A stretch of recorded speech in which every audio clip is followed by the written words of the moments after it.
หน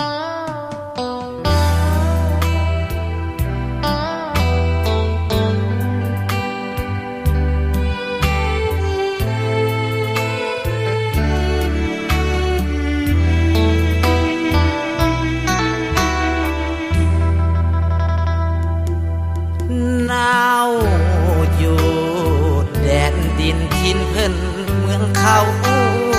บ่คือบ้านเกิดของเฮาเมืองลาวเฮาเมืองแม่นแดนฟ้าอยู่ไสบ่เท่าเมืองลาวของเฮาดอกนาเมืองเสียงแคนแดนดอกจำปาในตำลาว่าลาวล้านสางยามนี้พวกเขาจากบ้านเมืองมาแต่ก็คือทอดคือหาน้ำตาตกในอุทธรแต่ก็ภูมิใจที่ยังคิดฮอดอาวรเมืองลาวบ้านเกิดเมืองนอนข้าสิย้อนหวนคืนกลับมาคิดถึงเมื่อครั้งนั่งเหือเหียบของหูเซคือทอดหลายเด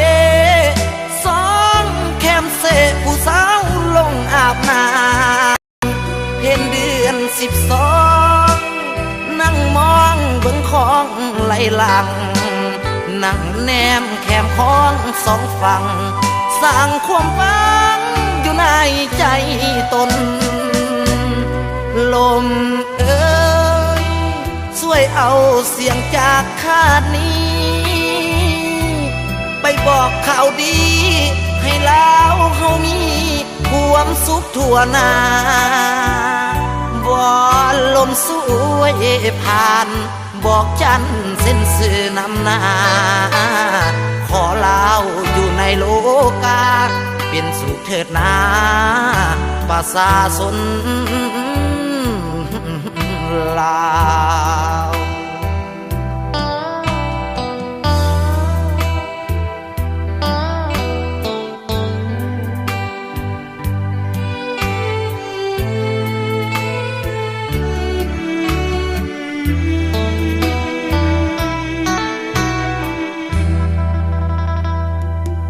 คิดถึงเมื่อครั้งนั่งเหือเหียบของหูเซคือทอดหลายเดสองแคมเสผู้สาวลงอาบน้ำเพ็ญเดือน12นั่งมองเบิ่งของไหลหลังนั่งแนมแคมของสองฝั่ง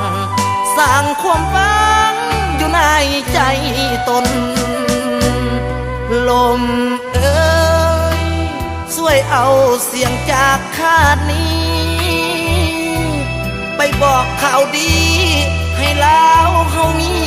ความสุขทั่วหน้าวอนลมสวยผ่านบอกจันเส้นสื่อนำหน้าขอลาวอยู่ในโลกาเป็นสุขเถิดนาประชาชนลาว